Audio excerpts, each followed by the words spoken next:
Hello. So, it is well enough that people of the nation do not understand our banking and monetary system. For if they did, I believe there would be a revolution before tomorrow morning. Henry Ford. Um, Today, making the first episode, calling it "Follow the Money."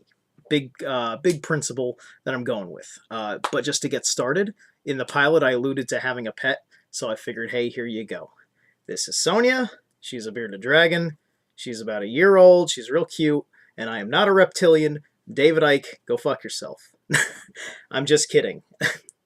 But no, I don't believe in reptilian things. But because I'm talking about conspiracies, this, that, and the other thing, yeah, I might as well make a comment. Reptilians, I don't think they exist. I think it's just a fiction to call bad guys bad guys. Plain and simple. So she's going to hang out with me while I do episode 1. She'll chill right there, and hopefully she won't be a pest. So follow the money. This is the core of my research system, its foundation, how I function in effect. Upon seeing evidence of proof of a monetary or legal connection of one thing to the other, I can say with certainty that a conspiracy that I'm subscribing to is the truth.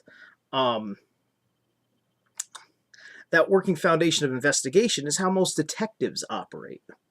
I came across a few months ago a gentleman named Benjamin Fulford on the internet. He's a major financial reporter on the workings of the Old World Order. What he does is speak for the White Dragon Society of Japan. He seems to basically be the Western face of the Asians who have been under duress by the Illuminati. An anti-Illuminati, if you will.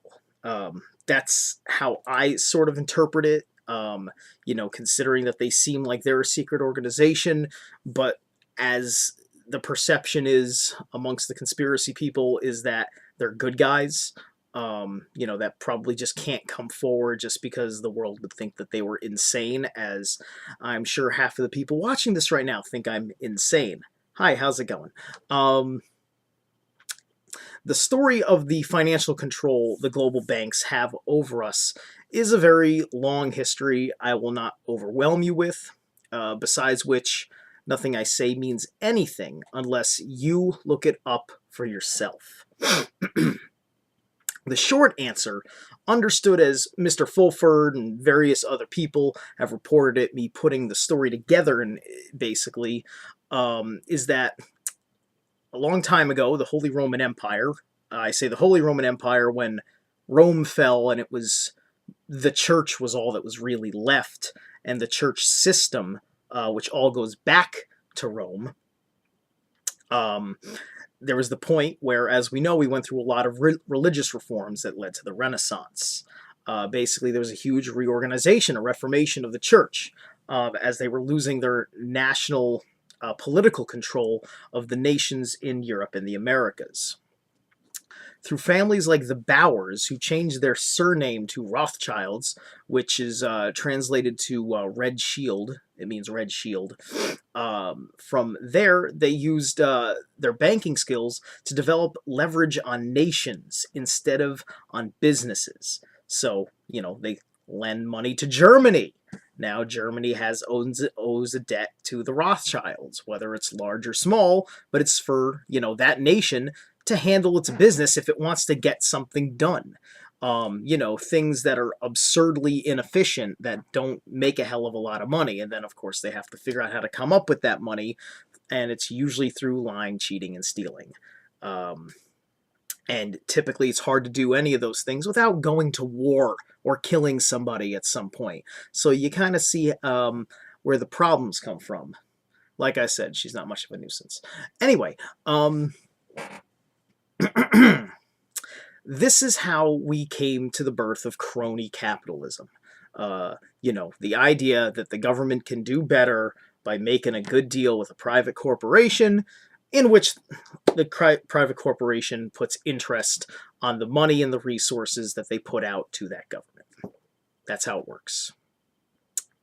Where we are now is at a $1 trillion lawsuit against the Illuminati, taking place in a federal district court in New York City. I think it's a federal district court, something like that. It's in New York.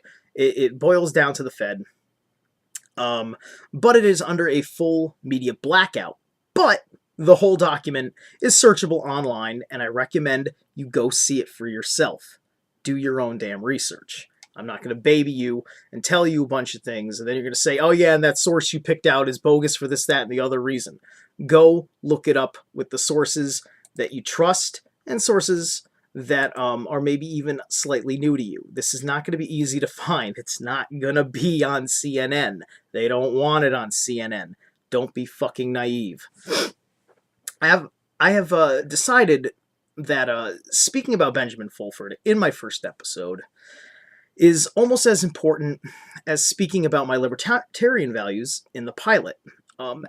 As so that you can sit here and as you hear my thoughts, you have an understanding of my sources. An understanding, once again, of, not just how I think, but, concepts, follow the money. Follow the money has always been something that whenever I'm looking into anything, as soon as I find this amount of money went here and here's a document that shows it, bang. That proves it, and that also is something that holds up in court, God willing, it sees the light of day and we don't have a completely corrupt judge. And there's a certain point where no matter how corrupt you are, you have to keep up the appearances, in which case we have the power. Because if they have to keep up those appearances, it means they're a little scared. Hitler didn't have to keep up appearances for very long because he wasn't that scared. Up until, about 1944, when the Reich was falling apart under our military-industrial complex. So, Mr. Fulford has been well known for speaking with many other conspiracy groups. Mr. Fulford does not subscribe to UFOs and exopolitics or New Age spirituality. But the concept that we could have Star Trek-level technology in a free world, he says, is absolutely real. It is half the reason why we have government black ops. The other reason is to simply silence people like Mr. Fulford or his sources who are blowing the whistle on all these secrets now on almost a daily basis, which is pretty exciting. It means people are getting braver because the system's falling apart, or people's conscience is taking precedent over the fear of their life, because maybe they give a goddamn about other people, and that's hope for humanity. But that's also speculation as to their motives of coming forward. It's still not easy, and these people still don't win or have protection on the other end of it.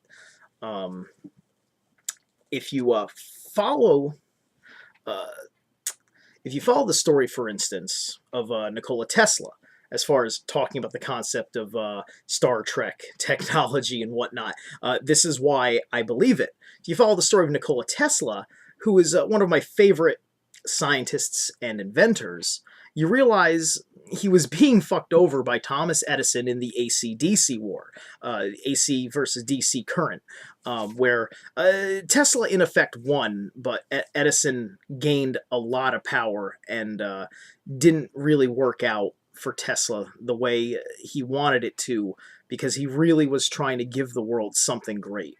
And Edison was working with J.P. Morgan. He backed him because Edison's designs basically were good for the petroleum industry, because, God, you got to burn all this oil and gas or coal or something. You got to really pay for it the way that Edison was doing it.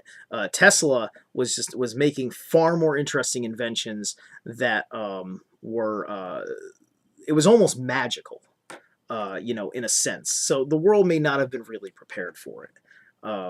I think that's bullshit, but I think at the same time, because they were so good at their campaigns against him, and we kind of hit a ceiling with Albert Einstein, where we got into E equals MC squared and everything else. But then we kind of stop there, and then scientists kind of use Einstein like they're God. If it challenges him in a great way, it's blasphemy. It's not reality. When, why don't you just test it? Isn't that what you scientists are supposed to be fucking paid for? To test shit, to figure it out? So we're sort of in this mass hypnosis that we've reached the pinnacle. We're never going to have the flying cars that we were promised when we saw Back to the Future, the whole 9 yards. It's all fucking stupid. Now, I would encourage you to look into Nassim Haramein. He's a physicist. I don't know where he's from. He's got an interesting accent, but he talks perfectly good English. He has nearly perfected his theory of quantum physics and quantum gravity. Really exciting stuff. I watched his seminar on YouTube. He's got some information where he talks about it, and then stuff where he really describes it and spends some time. So if you got an hour or so, I recommend you watch it. It's not boring, but it's definitely involved. But it shouldn't be too hard to grasp the concept, even with some of the math he's throwing out there. He just hasn't gotten to his simplified theory yet. E equals mc squared is the abbreviation of Einstein's entire system. You know what I mean? So he's working on his E equals mc squared. So I'll dedicate future episodes to secret technology, but that was just two quick examples that also kind of tie into this whole economic issue. If you want to see bank control on the national level, all connected to the European banks, by the way. Look at the Federal Reserve System. The entire board of directors is made up of the largest banks in the country. They are all systems that lend money with interest to the United States. That's how it works. That's why they say, it's debt incurred money, the whole 9 yards. You got to really look at how it works. You can go to the Federal Reserve website and see a lot of it, like their structure, etc., etc. It's complicated. I'm not going to get in depth into that now, but I promise you I will. But Bank of America, J.P. Morgan, Goldman Sachs, and every other piece of shit slave bank in the country, they're all part of this system as either a sub bank or part of the main system. And then Goldman Sachs is at the top. The Federal Reserve is the top of that goddamn pyramid you see on the $1 bill. And Goldman Sachs is on the top of that top. You know what I mean? Ben Bernanke, Goldman Sachs. Timothy Geithner, Goldman Sachs. The whole 9 yards. Coincidentally, I would recommend you watch Jesse Ventura's Conspiracy Theory. I don't think I've seen an episode where I could really argue with it. The Wall Street Conspiracy episode, which I recommend also that anybody who cares about Occupy Wall Street watch right now and get a clue about what the fuck you're protesting, links Goldman Sachs to the Vatican, which validates the Roman Empire claim I made earlier. Now, I hope this first episode has been enlightening and sends you on your journey to truth, to power, and have a happy new year.